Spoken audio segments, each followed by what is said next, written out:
Oh, There we go. What up, everybody? This is Uncle P from Super Easy Forex, and I'm so excited to do an interview with like the top female scalping trader in the world, as far as I know. I know nobody who's better at trading in the markets like she does. And so I'm very happy and proud to be interviewing Miss Jenny. And we have Miss Jenny in the house. We have others who's zooming in, connected through Zoom, and some people who will be watching it through YouTube. And then we have thousands of people who watch it later on. Thank you guys for joining us and supporting us all this time. This interview right here is one of many but I wanted to start with her because, again, I know of no other female trader in the world, and I know a lot of traders around the world, but I know of no other female trader in the world who trades as well as she does.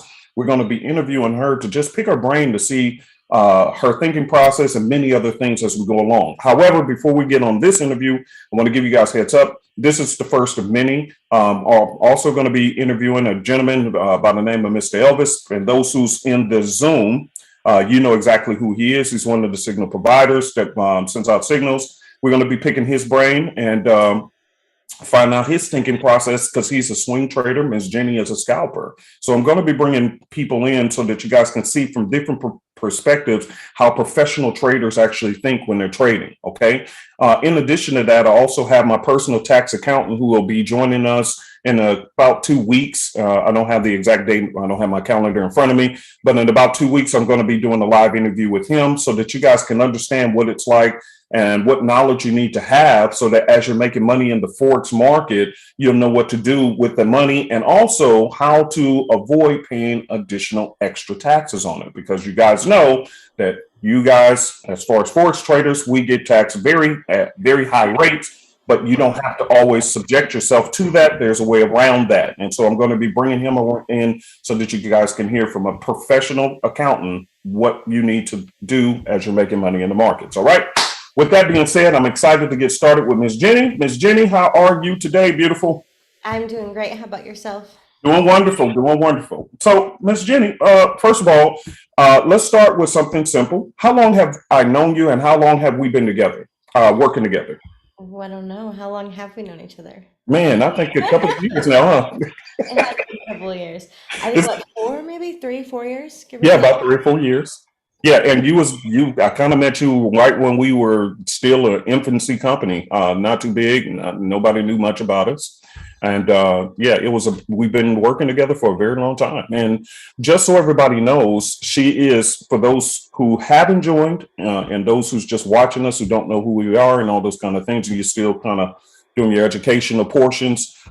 Ms. Jenny is the head of our signals department scalping division, if you want to call it that. In other words, if you ever want to become a professional scalper, she's the person who's going to not only show you charts, but she's the one that you're going to be speaking to and learning from. Because I believe in providing education from people who I know firsthand have that talent. And so that's who she is. Okay. So Miss Jenny, let's start with your track record. Let's start there with your track record. You just broke a record, and I think it should have been on what do they call that? The Guinness Book of World Records. Personally, can you share with everybody what your record was as far as your pips that you accumulated through scalping? Okay, so since we started keeping track in a different format, I guess that's February 1st, 2021, we have collectively, I guess you could say live, right? It's all recorded, it's all documented. Yes. Collected over 130,000 pips in what is that, 6 months? And that's all live. That's in 2 hours a week, twice a week. So Okay, say that again. Hold on. I want everybody to hear what she just said. Y'all made how many pips in 6 months? Just 2 hours a week? Huh? already, it's 130,000 right now as of today, right? It's 130,106 pips, and that's since February 1st of this year. In 2 hours a week. So it really takes us maybe 30 minutes to an hour to find that trade. Then we hang out, we discuss other cool things, we talk about different stuff. Sometimes just whatever comes up that day. We do that twice a week, and that's it.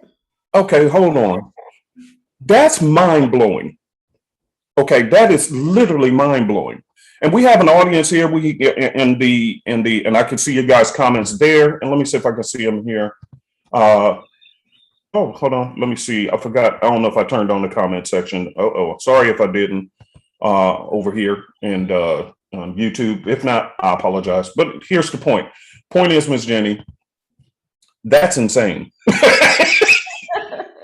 Freaking insane. I've never heard of that. I've never heard of that. Never.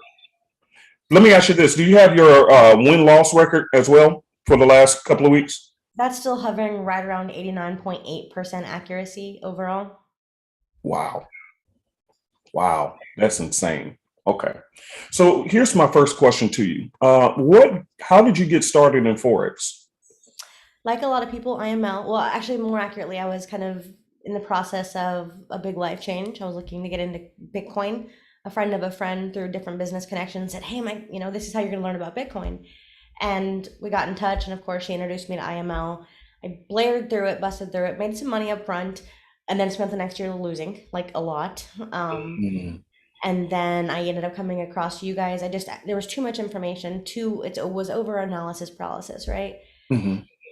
Come across super easy, and I really kind of honed in on that whole have your own rules, stick with one system, and then I really found my way. It stopped being such a like up down roller coaster, and it became to where now we can use. It was awesome. So that was the real big transition point for me. Wow. Wow. So how long did it take you to become a successful trader, in your opinion? From the time that you got involved with Forex to the time where you actually felt, okay, I'm successful. I made it. Well, like I said, I had some luck, right? I was profitable like that first month. I actually withdrew. I thought that, I was on my way to being a multi-billionaire. I was like, oh my gosh, I got this. So with that in mind, and then spending the next, almost the entire year completely losing everything, I Mm, took a good solid 2 years before I honed in on something that was not only mine, but I could kind of stick with and I could tweak and I could advance and I could actually comprehend, right? I could duplicate the results because we can all make money on Tuesday, but can you keep it on Thursday, right? That's wow. the concept. That is strong. So digging a little bit deeper into that, how did you make that cross of being able to be consistent? That would be a good question there, because you're right. Some people have like a lucky rabbit's foot and they make money on one day and they think, okay, I got it, but then they're not able to sustain it. What made the difference between you and the average 85 and 90% of Forex traders who actually don't keep consistency? What do you think it was? The rules. So, like everyone tells you when you start, they said, "Hey, have a trading journal," and you're like, "Oh, that's not a big deal. Let me just figure out what I'm doing first," right? They say, "Hey, have rules," and you're thinking, "That's not a big deal. Let me just figure out what I'm going to stick with first." And then you realize, "Hey, wait a minute. That one step was going to be it was going to be the turning point between everything." And to realize that it wasn't about like this one trade, it wasn't about feelings. It was have the same amount of confidence that you will win or lose that trade. That's a completely different trading in itself. Like I don't have better words to say that what is that quote where it's like confidence is not being able to walk into a room and thinking you're better than everyone. Confidence is being able to walk into a room and know that it doesn't matter, right? Like it doesn't, you're not against anyone else. Same kind of concept. Confidence in a trade is not whether or not you will win this trade. It's even if you lose this trade, you are still confident of that. And when I cross those kind of concepts together, that was a huge, like I had rules, I understood it was no longer stressful to take a loss. It got, easy. Let's dig deeper into that, because actually you're digging right into my next question. I'm currently reading a book, and oh my God, I don't have it in front of me, so I don't have a title. But anyway, it's a great book on forex trading and handling emotions. That was the question I wanted to ask you as well. How do you handle your emotions during a trade? I don't care about the trade. Like I Really? wish I had some, I don't have a secret sauce, honestly, because I feel like life has enough hard stuff. And like I said, when I first started this trading journey, I was at a huge transition point in my life. So all of my emotional, capacity was going to something completely different, right? It was going to this high stress other area. Whether I won or lost had zero significance. And I think that once I got my skill set kind of transferred over to even now, and the people who work with me, my team, not just clients, but my team of people can say that whether we win or lose, like we're chill. It doesn't matter. Woohoo, we got our pips this week, but we don't do the fake hype either. We do the hey, cool, we got it, or hey, we lost that trade. Doesn't matter. It literally doesn't matter at all. So, but here's the problem with majority of traders, and I teach this when I'm teaching my classes, that there's a Bible verse that I strongly agree in, and it says, "Where your treasure is, there will your heart be also." And when it talks about the heart, it's actually talking about your emotions. So when it says there, when wherever your treasure is, there will your emotions be also. And I find that when I'm teaching my weekly classes, that's one of the biggest things that we is echoing amongst the average retail trader is the lack of being able to control the emotions because they have their own personal money on the line. So let's dig a little bit deeper into that. So I get that you were having other issues at the time. So how is was that the secret sauce that numbed your feelings to every trade? Because that's actually again one of the things that most successful people have in common. But to make that leap from being a non-emotional trader, I'm sorry, from being an extremely emotional trader to a non-emotional trader, it's very difficult for the average trader to deal with. So what advice would you give to the average retail trader who's dealing with this? In other words, when they jump into a trade, they're freaking out. They watch their phone 24 hours a day, about to lose their job because they're always on their phone. They're on a date, but they're watching their phone. And I'm saying this because that was me. Yep. That was me. I'm on a date with Miss Nancy, and instead of spending quality time on the date, and I still remember to this day one time when we was in the movie theater, and you know your phone is supposed to be off because it's supposed to be dark, and here I am in the corner, and you see this blue light from a cell phone. That was me because I was in the trade staring at it, so I don't even remember the movie, and I was supposed to be on a date. So how do you disconnect your feelings from your trades? How did that happen? Besides just the trauma of other things, what would you suggest to others? Um, I guess, well, you said something early on that really kind of, it really touched my heartstrings because yes, where the heart is, right? We know that concept, but people's hopes and dreams are on the line here. Like people's everything. It's not just their money. Yes, some Hmm. people, want the Maserati money, as everyone knows I say, but it's also their hopes and their dreams, right? It's the Honda that they wanted to get for their, aging mother. It's bigger than that. And with that in mind, I guess two things. Number one, you need to have some form of management in place to where rules of management. And I know I say that, but it really is that simple. I took this trade. Here's my rules for entry. Here's my rules for exit. Preferably have an EA. If not, you need to have solid rules that are written down. And then you walk away. You have nothing else to do with that trade unless the market gives you another reason to touch it. You don't touch it at all. And number two, your money is only going to grow as much as you do. So, like, if you're not reading books, if you're not getting deeper into the parts of yourself that you didn't want to talk about, that you didn't want to deal with, the emotions that we are all processing. None of us are perfect. None of us had that perfect. Even the people you think who had the perfect life didn't, right? We have these parts of us that have money blocks and issues and emotions. And that's ultimately going to hold you up a whole stinking lot if you don't start changing your mindset and your emotions toward money. So, Let me ask you this: you hit on something deep because I do believe because when I'm teaching, that is part of the problem. Well, I want to quit my job in the next 2 weeks. Just started Forex a day ago, but want to quit their job in 2 weeks. But you're right. They do tie my outcome to every trade. So I do think that is something that needs to be disconnected. In addition to that, I want to ask another question though. So one of the things that causes people not to be able to walk away from the trade is the amount of leverage they put on each trade. How did you handle your money as far as managing the account so that you can feel comfortable walking away? What's your rule on that? you need rules. That's the rule, right?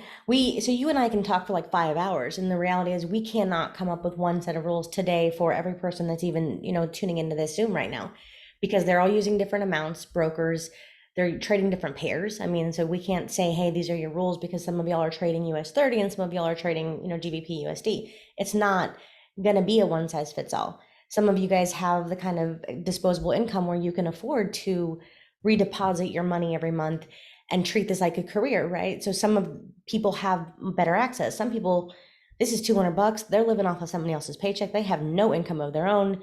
They're like desperate. Those people probably shouldn't be using the same risk, parameters that somebody else maybe has access to.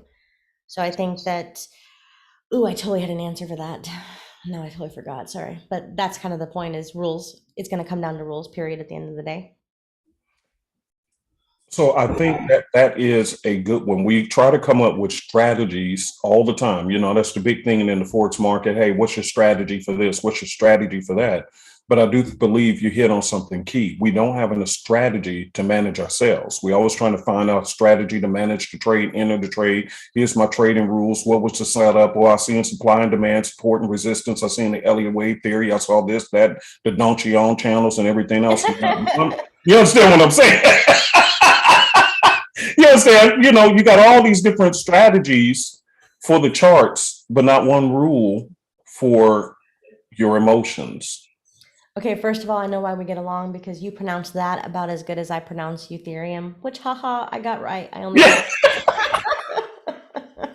Anyways, back to what you were saying. Here's the reality. It is rules, and it sounds like such this four-letter word that people hate because they're like, well, that's not it. That's not the end of, that's not the beginning of my success. That doesn't matter. That's not going to solve my problems. It totally is going to solve your problems.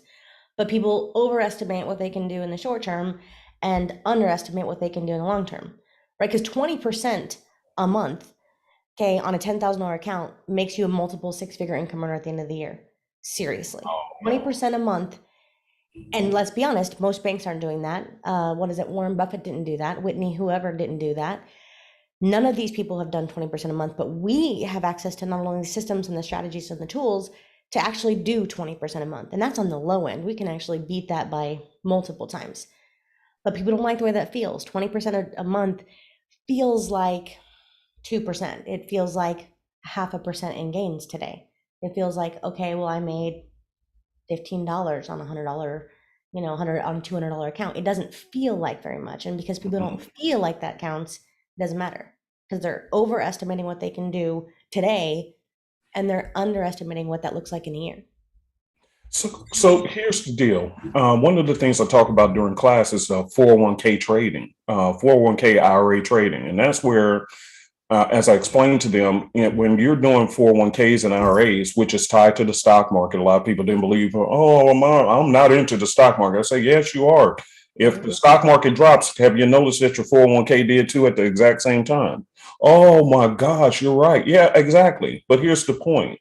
The point is that you're not really tripping off of that money because you know it's set aside for the long term, for the long haul. But the moment they hit the Forex arena, their whole mindset changed to where they feel like they have to double and triple their account every single day. So I think that there's value in what you just shared as far as, hey, even if you had 20% gain a month, that's far better than even what you're getting in your 401ks and IRAs. So why don't we just slow it down? And let me connect some dots for everyone who's listening because Jenny is spilling some golden gems. This is why I like talking to her. So here's the problem, I believe. The problem is that with the short-term mindset of having all your dreams and visions and ideas of what you want immediately tied to the Forex market, it causes you to want to rush the growth of your account. And when you do that, you end up over leveraging your account, which leads to disaster, which leads to emotional hijacking, which is what this book is talking about. It's talking about professional traders know how to temper their emotions, and most Forex traders have an issue called emotional hijacking. You get emotionally hijacked because all logic goes out the window, even though everything we talk about makes sense when it comes to you actually placing the trade, because it's not just a simple, as Miss Jenny had said, it's not just a simple trade for you. For her, it was just a simple trade. If it wins or lose, oh well, it's not that big of a deal. But for you, when you place your trade, it's everything is tied on the line. And it's not just about the money, it's about my dreams, my goals, Luke, quitting my job, buy my mama their house, get my kids this and that. So I think that's the difference, Jenny, that you hit on. It's that you don't connect your whole entire life to a trade. A trade is just that. It's a trade, and you're building it slowly over time. So let me ask you this. How would you communicate your ideas to the average trader, which you teach classes for our signals group every week? So you're talking to a lot of people just like I am. And so I'm sure I'm not the first one asking you this. So how would you encourage people to kind of put some sort of rule in place on, okay, here's how you disconnect how you feel about a trade and your dreams goes da da da da, and just treat the trade for what it is, a financial transaction. A few things. So I guess first and foremost is it goes back to the trading plan, right? So for me, I would say you need a budget. What room or what fat do you have in your budget right now that says, hey, I can afford this much per month in terms of my reinvestment into my growth, right? Hmm. That means grow it or blow it. It doesn't matter. It has zero impact on me because I've already budgeted for this and this is my career, my business, right? It takes money to make money, period. But number two, obviously, you're going to manage risk and you're going to manage leverage. You're going to manage what you're doing in that trading plan. But I think number three, and this actually isn't mine, but a good guy in the group, he says this all the time, which is reduce your monthly expenditure. And it sounds so simple, right? But the less you need, okay, to live on, then it's not so stressful. Like if you're not trying to, like we discussed, buy the Maserati, if you're not trying to show up with the Gucci and the drip and the blah, blah, blah, you can live a really good life. I mean, completely financially free, answer to no one. Like you make your own rules. That's the actual value of wealth. Is if you don't want to, you owe nobody nothing. Excuse Yes. broken English, but you can have that. Doesn't take very much to make it happen either. And you know what? It's amazing because you sound just like you're like Nancy. Because here's what I actually did. I used to be the flamboyant guy. I mean, I still have. I just bought, a nice car because I wanted it. I want to get me a nice piece of transportation. It's just me and Nancy. So I have what I call the date car. But other people call it the Batmobile. So I got one little flashy car, but other than that, we live really, really simple. I'm glad you brought that up. Our lifestyle is simple. She doesn't believe in all that, big mansions and this and that. And as a result, that's why we travel all the time. But it's not about the travel. What I actually did, I sat down and added up how much money I have to be able to take care of my wife and so forth. And I was very happy because at one point I was 1 week away from being homeless when I met her. 1 week from being homeless. And now I looked at how much I can afford to pay our monthly bills because I reduced our expenditure. We live simple, we live quiet, and I can take care of us for years. If I place no other trade, do no other business at all as of this point, I can take care of us for years. And that brought me comfort because, as you know, the world is going crazy. All kind of things is happening. The markets are going, they be tripping lately and stuff like that. But as you said, every trade is not tied to a particular life or death situation because I'm reducing what I need. I'm happy if I go splurging at the mall. I can go right on to Ross and buy me a $10 t-shirt and I'm just as content because and you bring up so many gems. And I want to get to the next thing, which is your trading style. So we're going to transition into that. But let me say this to everybody. The deal is that she just dropped another gem. Too many people are attracted to the Forex market because you see people with the Lamborghinis and the this and that and this and that. And that's nothing wrong with that if that's what you want. But the less that you want of other things, the easier it's going to be for you to become a trader because you're not tying your dreams, those elaborate dreams, to their situation. If you just thought, hey, I just want to make enough so that I can pay my cell phone bill this month from Forex, and then you become consistent with that. Then the next thing, hey, I can pay this monthly credit card debt off with through Forex versus my job. What you don't realize is over time, with that kind of mindset versus the Lamborghini and the mansion, if you just target, hey, can I make enough to pay this bill off, this one bill, starting with the smallest one, then to the next, then to the next, then to the next, and you're paying it through Forex, over time, you realize you will be able to quit your job eventually because all your bills are being paid through Forex and not through your job. And once you have enough built up and you've been consistent, and that's the key, being consistent on your trading, then yes, you can afford to go ahead and walk away from your job. But you did it systematically, like she's talking about. Jenny, you are a genius. So let me get to the next question. Let's get to something good. This is what people are wanting to know. And I want to know this too. I've been working with you for several years and I love working with you, but I never figured this out myself. How did you decide on being a scalper? Accident. Really? Well, first off, let's be honest. And sorry, I'm going to say this out loud, but I'm pretty good at telling the truth. So here's swing trades are great and they're peaceful, right? But a lot of people need money quicker than that.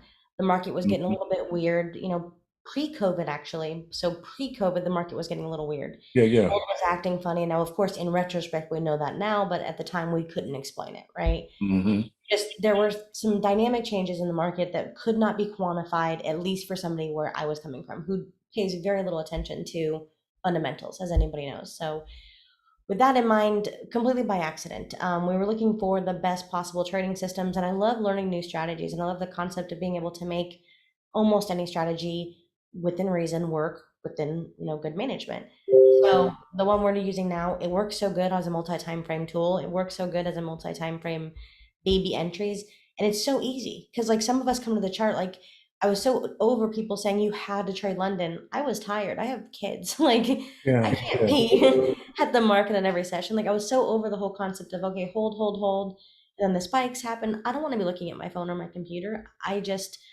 So I guess it was a massive amount of changes within myself and within the market. Plus I moved to Florida, which means I had better access to New York Open. It was just Mhm. perfect. So that kind of answers your first question. And then rules, I think was the second one, or was that in the No, go keep going because that's next. Yes, go right ahead. okay, so beyond that, how did I fall in love with this system and why am I doing what we're doing? Because so a lot of us we see this huge move. Last week we saw it in the Canadian pairs, right? We see obviously US 30 and everything making these all-time forever highs. Great. But then how do we capitalize on that trend? There's a bajillion different screenshots on the internet. There's a bajillion guys willing to sell you a $5,000 hour of his time. But here's the reality. All you really need is a way to re-enter that, trending move. All you really need is a way to, like what Simplicity does, know when that quick pullback is coming so you can capitalize on that pullback. All you really need is a good system to consistently take these baby scalps along the way with the overall time frame, with the overall bigger play, right? The bigger trend.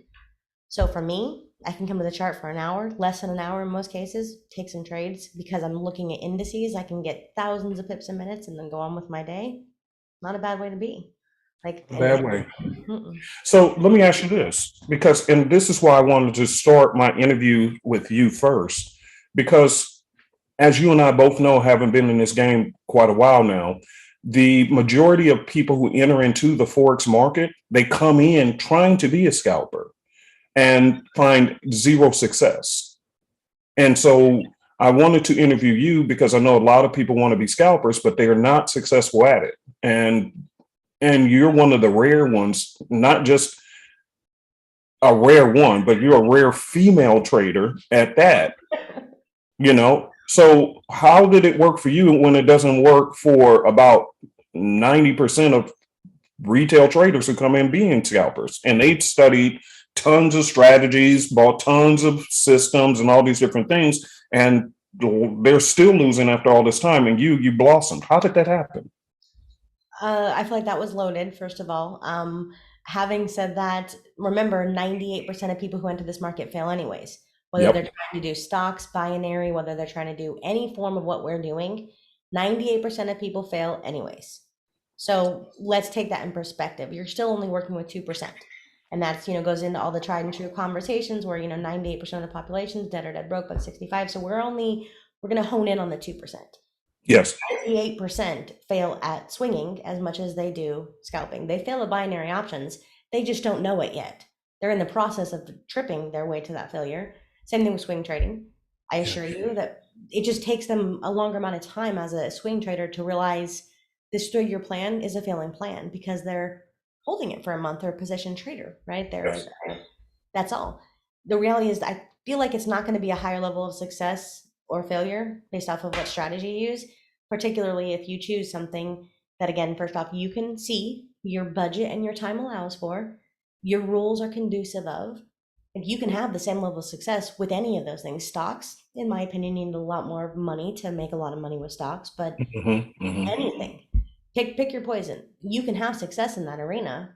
Just most people are going to fail. It doesn't matter what arena. I don't feel like scalping is any different. So, but for me, I talk to a lot of people who come and say, "Hey, I want to, what's your strategy for 5 minutes? 5 minutes." It's typically that's their key. Always 5 minutes, 5 minutes, 5 minutes. Because they're seeing.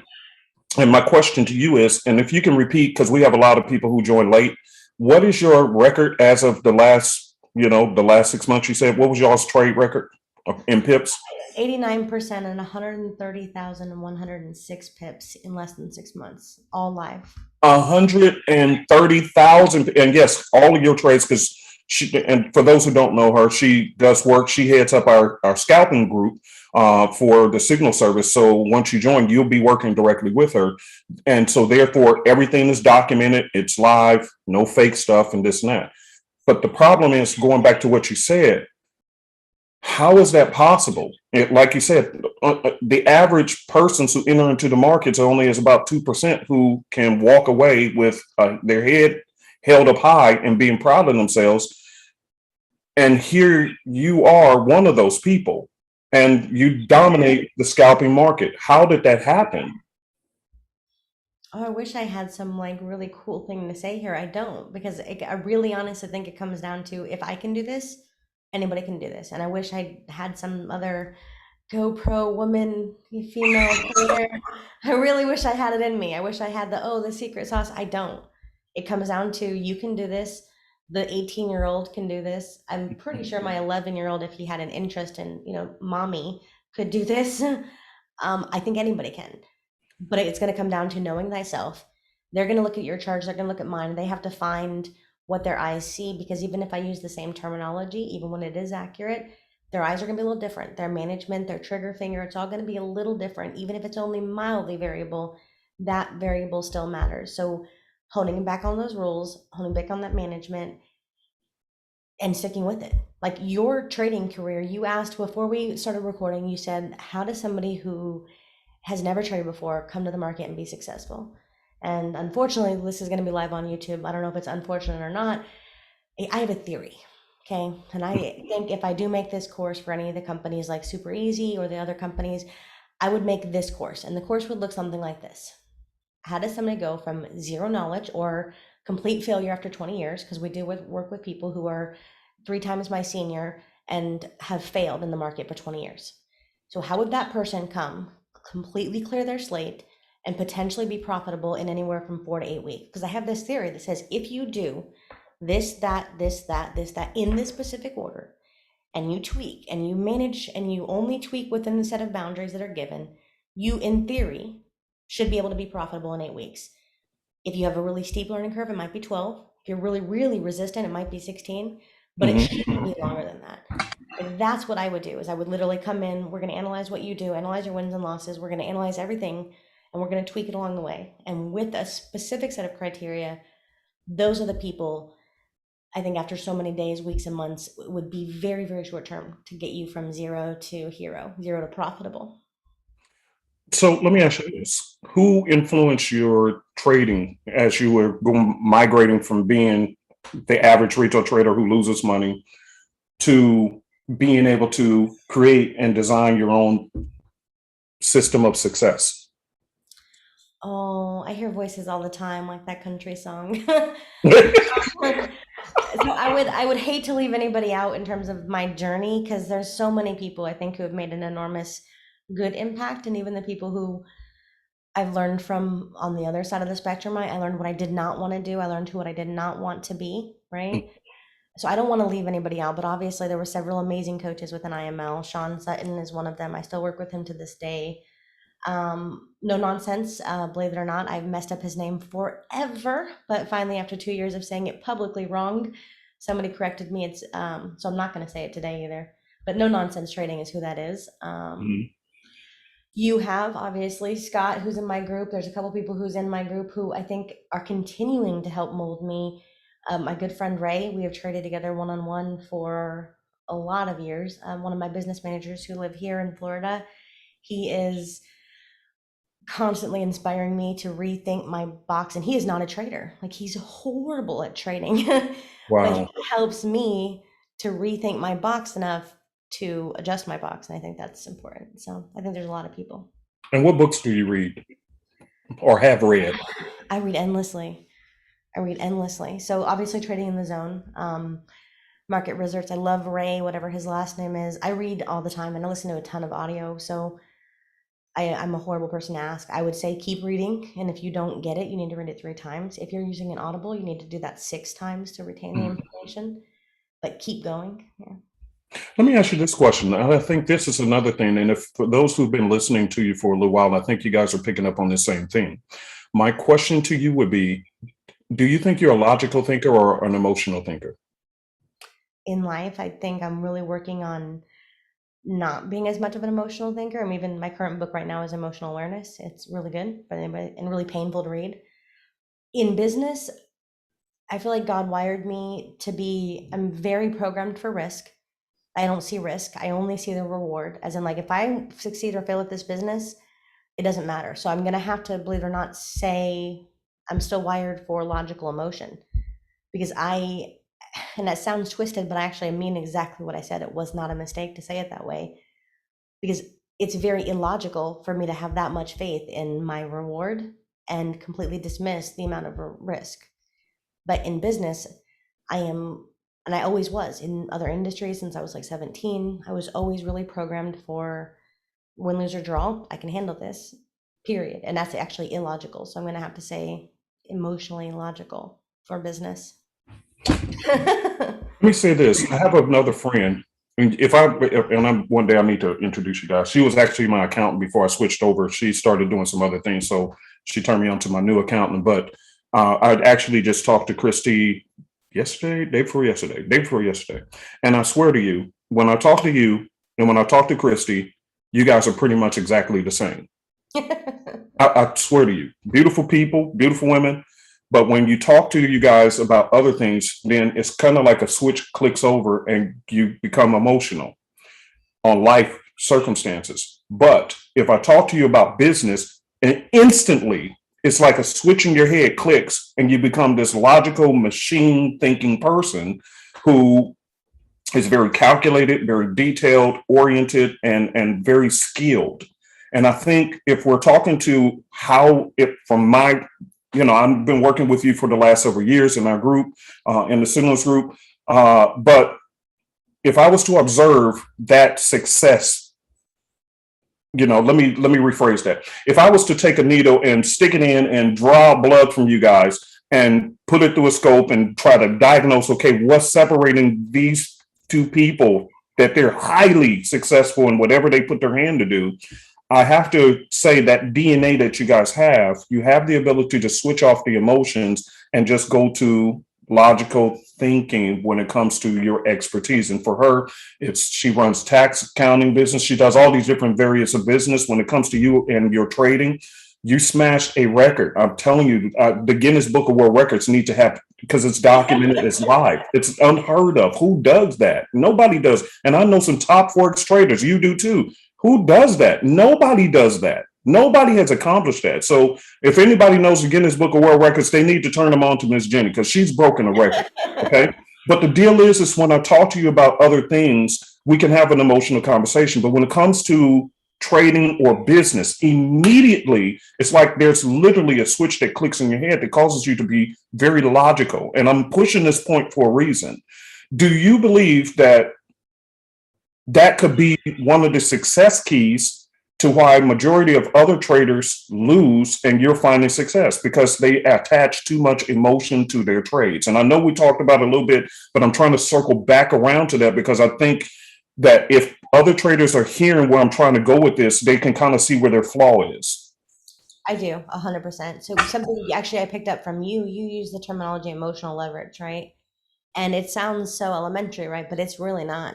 We start at the, beginning of the day with a cup full of water, right? However big your cup is. Some of us, it's bigger than others.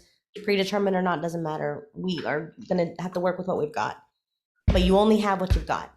And that Yeah. whole concept of, you use the word emotional leverage. And to me, so many people don't consider how much do you have today. It's going to be a variable amount based off of, did you fight with your spouse? Was your teenager a pain in the butt this morning? Did you anything? It could be good or bad. You could have just won the lottery, and that's also going to eat into your emotional leverage for the day, your emotional availability. You only have so much depending on how quickly you process that. So, like you were talking about your accountant, and I'll revert back to that for a second. My answer is, at the end of the day, conclusively, absolutely yes. Because for me, business is almost my hobby. It's my interest. It's my passion. Like, it's hard to get me not to talk about business. Like, a guy could be hitting on me and I'm still like, I'm just thinking about, I try not to, but it's who I am. I'm completely go to logic. We could have dinner, it doesn't matter the day, the place, on a trail in the middle of a lake in Florida, doesn't matter. It's my brain goes there, probably very similar to your accountant. Her brain just clicks and this thing goes on and then she's thinking this way. It's processing. Everything is like ticking and moving in this super proficient way. There's no gray area there.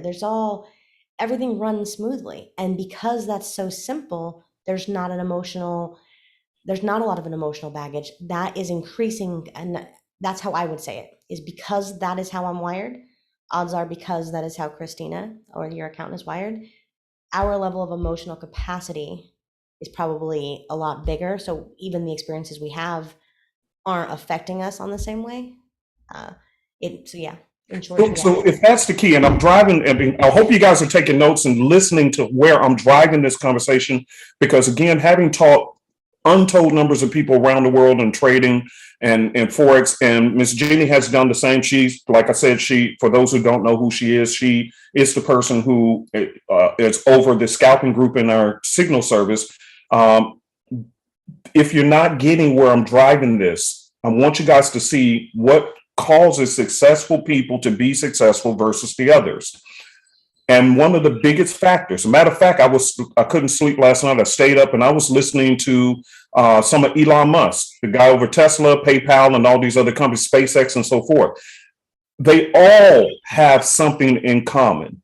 And when it comes to business, there's this chill, relaxed, calm, emotions intact type of personality trait to whatever they apply their hands to do. And she has that factor. That's why I'm consistently asking her this, because I didn't have that. And it's always still, to this day, a challenge for me to work on that portion of me, because I don't have that under wraps. I am emotional. I am dealing with emotions and feelings and different things like that. But to become successful, you have to shut off your emotions. And this is one of the flaws that I see consistently across the board, is between the successful, or if I'm talking to a room full of bankers or whatever, if it was that conversation, when it comes to emotions, they would be saying the same thing. Why are we even talking about emotions? That's not what we deal with here. Well, what's the difference? Because they are rule-based people. And once they have the rules intact, they don't need too much emotions attached. Would you agree with that? I would. Well, wait, you just brought up Elon Musk. Let's use him as an example. So those who love him or hate him, sorry, just let's use him. He has a larger amount, right? He has Yes. a larger amount of emotional leverage than, for example, someone like you. Even though you're already successful, you've made your success multiple times, right? Mm-hmm. But that's what I was getting to. Take somebody like Jeff Bezos, take somebody like Elon Musk, take somebody like the other high performing people.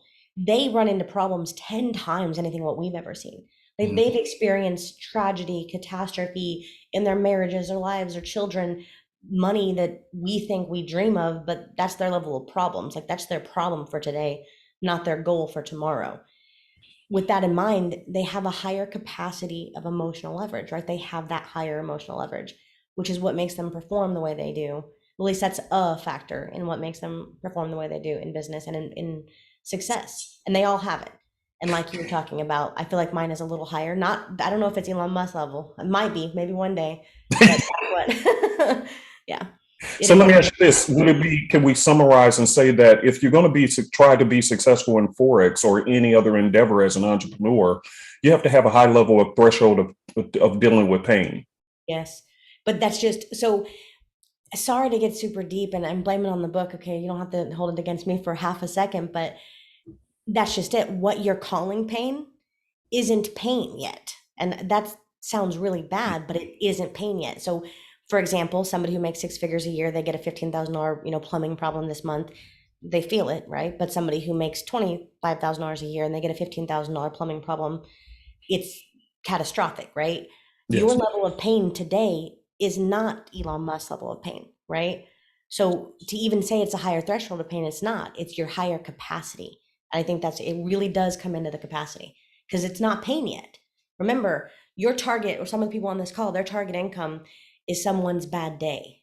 It's someone's, oh, let me, sign this little check for this little problem. And that's what I mean by emotional capital. That's what I mean by I don't mind losing a trade. Like to me, it does not impact me. And my lot sizes aren't always 0.01s. You know, they're not, some of them are big and they're hurt. Like my biggest account that I lost, and one of them was very publicly lost. I mean, I had to that date never cleared that much in a year. And I blew that on stupidity. I mean, there was no good reason. I didn't have a good reason. I mean, I think I did at the time, but it's emotional capacity to handle that without it ending up in the hospital, without you ending up with a heart attack or more gray hairs, right? It's that is your emotional capacity, is how much you can afford where it still has no impact yet. And that's your threshold needs up. It shouldn't be pain yet. Pain should happen at the end of your threshold, not at the beginning. Wow. Okay. This is really good information. Really good information. So let me ask you one final question. If you were sitting in a room full of brand new traders who wanted to trade Forex, what would you tell them should be a good starting point for them to do? Since I don't know them from Adam kind of concept. Correct. So from Adam. So step by step, number one, write down a trading plan, right? Write down your budget. Okay. Number one, go to babypips.com. It's free. Number two, stop buying people's stuff. Stop company hopping and broker hopping and blaming the rest of the world. Probably be number three. Pick any, I don't care what strategy, mine, yours, it could be the guy next door's. I don't care what it is. If your eyes see it and you can stick with it, pick that, create rules around it, management around it, and then you trade that until you were in a position where you can withdraw. Period. End of story, no matter what. Simple as that. Do you guys see how she think? You see, she just did it again. See, see how she just hit it? Boom, boom, boom, boom, boom. That is just too cool. If that, you got to understand, and we're going to close this interview, but listen, that for a people, and I think this is the deceptiveness when it comes to Forex, because we are in the business of Forex. Okay. In the business of Forex, you have to have the ability to shut down your emotional side. That's why they say trading is 10% strategy, 90% emotions, and or whatever these factors are. The deal is that I wanted you guys to hear from a professional trader who has broken, in my opinion, I know a lot of traders around. I have never heard. Can you repeat your record one more time for those who may have tuned in late, or thousands who's going to catch us later? How many pips have you done in the last 6 months? 130,000 and 106. So 130,106 pips since February 2nd. And all these are live. It's all live. It's all recorded and documented. Yep. In our signals group. Okay. I know that's a world record. Okay. Period. My point is that one of the things that separates her from the average retail trader is not just the trading style, but it's the fact that she has the ability to manage her emotions during the trade. And if you look at, and I want you guys to just walk away with this idea. If you look at yourself in the mirror and you compare yourself to her and how she's looking at trades, can you ask yourself this honest question with an honest answer and say, when I place trades, I don't get emotional, it's just another transaction? Or are you asking yourself, hey, I put my mama's house that I want to build, I have my this house, I wanted to do this, I wanted to buy, as you say, the Maserati money, stuff. Are you putting a whole lot of extra into the trade versus letting it be a simple transaction? Because if I was talking to a room full of bankers or institutional traders, will we be talking about emotions, or will we be simply talking about the strategies? Look at this, and we'll be looking at facts, figures, and numbers. And if this is not who you are, could this possibly be what's tripping you up when you're trading? Are you documenting, like she said, are you documenting your trading? That's one of the traits of successful traders. They're always documenting every trade so that they can tweak it, come back and create rules around it, and then they keep moving forward. How many trades have you documented last week? Win or lose, it didn't matter. Did you document that trade and have a track record of what you did so that you can create rules around it? Are you tracking how you felt on every trade? Is this part of your journal? Here's a big one. If you're dealing with a lot of emotional other things and you're already emotionally overwhelmed and you're an emotional trader, could it be possible you might need to just take a break? until you can get other things under control. Because she's one of the rare persons in the world that I know had the ability to deal with so many other things and have the capacity to come to the Forex market and just completely treat it just like a transaction. However, if you look at her thinking process, you'll notice when it comes to business, she has the ability to shut off her emotions and it just becomes business. Is that you? And if it's not, then we have to deal with the truth. Because like the Bible says, the truth will set you free. There's no other way around it. So until you document exactly, not just the trades, your strategies, but how you felt, you'll never know for the truth. You'll never know what the truth is. And you can never correct what you don't know. Okay. Ms. Jenny, thank you very much for your time today. Everybody who's in the Zoom, can you give her a hand, please? Let's give her a hand. Type a number 50 in the box if you enjoyed this interview with Ms. Jenny. Ms. Jenny, thank you so much. Beautiful, beautiful person. If you guys want to join the Signal service, click on the link on our website, www.superezforex.com, and you will be able to join it. And when you do join the Signal service, guess what? You'll be joining the scalping sessions and you'll be learning directly from a master trader. Okay. Which, by the way, let me leave one more tip. For you guys, one of the reasons why you struggle, if you listen to her, I asked her a specific question for a reason. I wanted to know who influenced her. And as you see, she reads books, she does these different things. Most traders that I know who's just coming into the game, they're not being influenced by anybody of success. They don't read books. They don't have no mentor or anything else. And this is why they're on this lonely trail of failure. Come on in. Join her class so that you can learn from a master trader. All right, you guys, have a great Sunday, everybody. Ms. Jenny, you're wonderful. Be blessed, sis. Thank you, Uncle P. Thank you, everyone. All right, y'all.